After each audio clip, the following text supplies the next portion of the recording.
Welcome to CineCynics. I'm Craig, I'm Mark. and on today's show we'll be reviewing BBC Television Presents The Hobbit.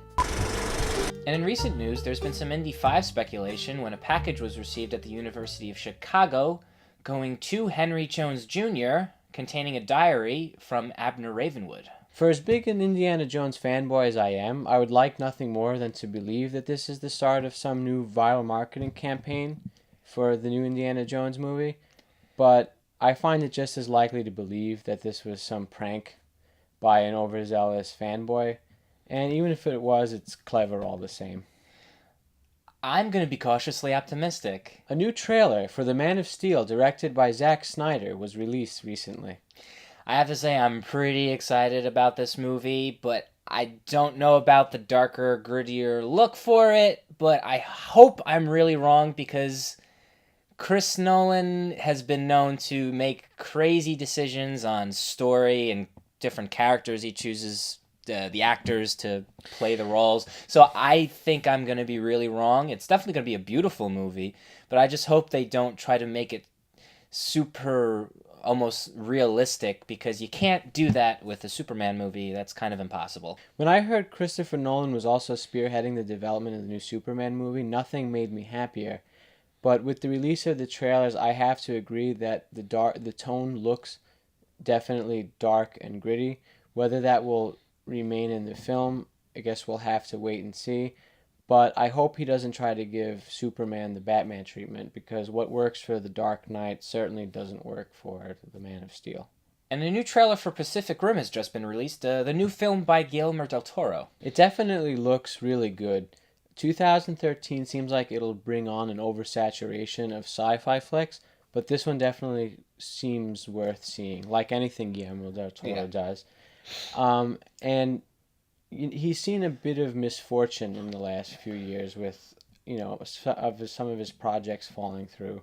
Most notably, the H.P. Lovecraft's At the Mountains of Madness. And I'm hoping the success of this film will make it possible for him to pursue the Lovecraft film again in the future. This is looking pretty awesome to me too. I have to say I've never really seen a monster movie with robots before, except for anime. If you're thinking, I'm thinking Neon Genesis Evangelion and some other ones. That's pretty much the only genre of film and cartoons that I've actually seen these two mixtures, and it's a completely original idea. Not original to the fact that he's not using previous materials that have already been made, but original in the fact that it's not based off a book or another movie or a graphic novel. It's an original idea, so that makes me even more excited about it.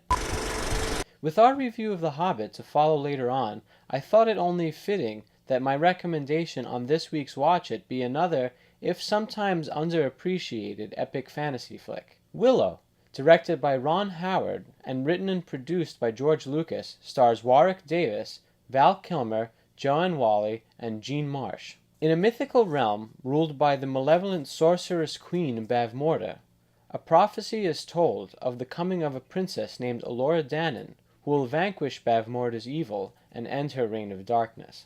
Fearing the imminent birth of the child foretold, the queen orders all expecting mothers to be rounded up and imprisoned in the dungeons of her seemingly impregnable fastness, Knockmar Castle. Soon a girl is born bearing the prophetic birthmark that would reveal the identity of the princess. But before Bavmorda is informed of Elora Danan's arrival, the mother tearfully pleads with the castle midwife to take her child and escape. The midwife takes pity and sets off with the baby Elora into the wilderness. But the sorcerer soon discovers this plan and sends out a hunting party of soldiers and dogs to retrieve the infant. They come upon the midwife in the wild, but before being savaged by the feral hounds, the midwife, in an act of desperation, puts the baby Elora Danan on a makeshift raft of reeds and earth and sends her off down a nearby stream, hoping for the best. The child miraculously finds her way into the hands of Willow Ufgood, a farmer of the Nelwyns, a race of little people not unlike Tolkien's hobbits, who finds her washed up on the bank of a river in his farmland. On the list of 1980s sword and sorcerer fantasy flicks, Willow ranks among the very top, and it certainly paved the way for epics like The Lord of the Rings to be made, which it also shares a lot of similarities with, including an epic journey, high adventure, and the theme that even the littlest among us have it within themselves to change the course of history. This April, the 25th anniversary edition of Willow will be coming out on Blu-ray, and I highly suggest you take the opportunity to watch it in its fully restored glory. So, of course, I couldn't go without actually suggesting the Lord of the Rings trilogy for you to watch before you go see The Hobbit. The Lord of the Rings trilogy, directed by Peter Jackson, stars Viggo Mortensen, Ian McKellen, Elijah Wood, Sean Astin, Orlando Bloom, Sean Bean, John Rhys-Davies, Dominic Moynihan, and Billy Boyd. A journey is undertaken by the Fellowship of Nine to destroy the One Ring of Power forged by the Dark Lord Sauron. Also, Aragorn, one of the Nine, is on a journey to reclaim his rightful place as the King of Gondor. The beautiful cinematography, the great acting, and also the epic action set pieces really set this movie apart from every other fantasy movie. These movies truly transport you to the world that Tolkien created. These movies have raised the bar so high that no other fantasy movie has touched it since. And some of my favorite epic action set pieces were from The Two Towers. Helm's Deep was an amazing battle, and I have to say I teared up a little bit at one of the moments at the Helm's Deep fight.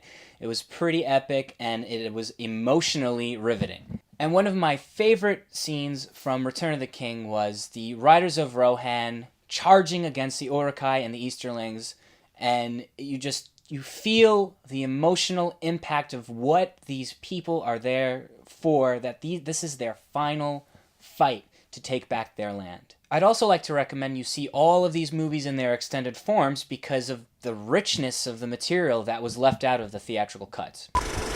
60 years before the events of The Lord of the Rings, The Hobbit, directed by Peter Jackson and based on the novel by J.R.R. Tolkien, tells the tale of Bilbo Baggins, a halfling of the Shire who sets off in the company of Gandalf and the 13 dwarves headed by Thorin Oakenshield on their quest to reclaim their mountain home of Erebor, and his finding of the Great Ring of Power along the way. Well, one of the first things we noticed about this movie was the 48 frames per second. We went to go see it in the RPX theater, 3D RPX, and it looked a lot like TV. It had a very surreal look to it.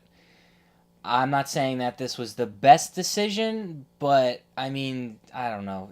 I kind of didn't like it. Personally, I have mixed feelings about it. It definitely did have a surreal, almost too clear quality that you would associate with HD television. It's the CG that now looks photorealistic, while the practical sets and effects is now what's looking fake. Yeah, the CG looked amazing. And I'd have to agree with you that some of the practical sets did look a little bit chintzy, and like you could just kick it over with your foot because it looked that fake. But, I mean, the CG on the Goblin King, Vorag, the Defiler, the Orc Defiler, whatever his name was, the White Orc. Azog. He looked amazing. And Golem, holy shit. What like we were talking about before, there was a huge jump in CG animation from a decade ago from 10 years ago. He looks amazing. You can see the translucency in his ears, and just the skin looks slimy, and you can see spots and lesions and all these. The CG was pretty fucking amazing, I have to say. Excuse my language. In the silent film era, when films went from 12 frames per second to 24 frames per second, that was considered a very big jump, and people had a difficult time getting used to that then. I think the jury is still out on the 48 frames per second. I think it could be the way of the future, but 24 frames still remains the best option for films today. And unlike most films today, the 3D effects in The Hobbit were actually fairly amazing. It was shot using 3D cameras, and Peter Jackson made excellent and judicious use of the technology. Yeah, it wasn't too much. It was very subtle in some places. One gripe I do have, though, was when they made the subtitles 3D, and there were three separate parts of the 3D. There was the foreground, the middle ground, the background, the foreground, and the middle ground. And I was trying to focus on all three at once, so when the subtitles came onto screen, my eyes kind of were a little bit twitchy. But overall, at the end of the movie, I did not have a headache. I didn't have any. There was nothing wrong with my eyes, except for maybe an hour or two after the movie, my eyes felt tired. Obviously, because, I mean, this is new technology, your eyes aren't used to it, so your eyes are going to get a little bit tired watching a 3D movie for 3 hours. It wasn't the nail through the cornea experience of watching Avatar, I can tell you that. Howard Shore does an amazing job with the composition of this film, and even incorporates some of the songs from the novel. And he also made excellent use of the concerning Hobbits theme from The Lord of the Rings, which I feel brought a certain sentimental quality that connected it very well with the previous trilogy. The first act of the Hobbit movie does start out a little bit slow, but if I can offer anything in defense of that, it is because it remains authentic to Tolkien. It is exactly as how the book unfolds. It is a bit plotting at first, but then it gets right into the thick of action, and everything after that is pretty nonstop. And I mean, I can agree to that, but also I really I think it had something to do with the cinematography, and it was just weird that some of the shots took way too long to get to from point A to point B. It feels like they could have did it in like a few shots, and then him running to one thing to the other, and it could have been done in a few shots, but then you see like 5 or 6 shots of them just doing getting from point 1 to point 2, and it was annoying because we as the audience don't need to see every single little bit of the action and of the walking, and the walking was okay. It was just in other spots where it felt like there was too much middle. And I wonder if that's at all a side effect of the new 3D format. You know, Peter Jackson now getting his bearings with this style of cinematography. But I think despite those minor flaws, he really still has the grasp of this world, and you can clearly see that in the directing. And one of the more positive things about this movie was the acting. It was phenomenal, especially from Sir Ian McKellen. Sir Ian McKellen, and all the other cast, except for most of the dwarves. You really don't, you really can't follow every single person. Thorin Oakenshield, and Bilbo and Gandalf, and then his old friend that he fought with. Like, you kind of can Balin, Gimli's cousin, Lord of Moria. So that was good. Ian McKellen really gets right back into the swing of things, and in fact, it's as if he never left the robes of Gandalf. And also, special mention should be given to Andy Serkis, who does a phenomenal job as Gollum. And the Riddles in the Dark sequence between him and Bilbo is probably one of the greatest scenes in the entire movie. And while remaining authentic to Tolkien, Serkis in that scene gives Gollum a whole new level of depth that goes even beyond what's seen in the source material. One thing that I really didn't like about the movie is that he didn't try to have its own separate entity, and he kind of used moments from the original trilogy in this movie that had the same type, it was just very similar, like in Star Wars, how they used, and when he did the prequels, he used some of the lines and some of the type of scenes, and used those in the prequels from the original. And I just think that when you make a prequel, just try to make it its own separate entity, and try not to harken back to something that takes place after. Return of the King and all those other movies, it takes place after The Hobbit. So I don't think that there should be anything that has any similarity to either trilogy. I understand Craig's point. I disagree to some extent.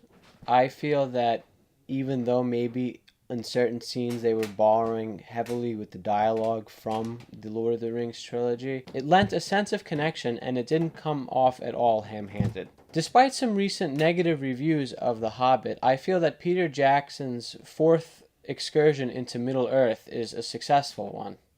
Some might think it overlong, but for the kind of movie it is, I thought it was just right. And I might be viewing this through the rose-colored glasses of a fanboy, but for this kind of film, I want to get lost in it. So what are we going to give this movie? see it. Definitely see it. I'll say, yeah, go see it.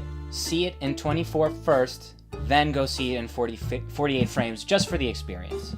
And if you like Cinecynics, rate, comment, and subscribe. And a question for our viewers out there, what are your favorite fantasy films?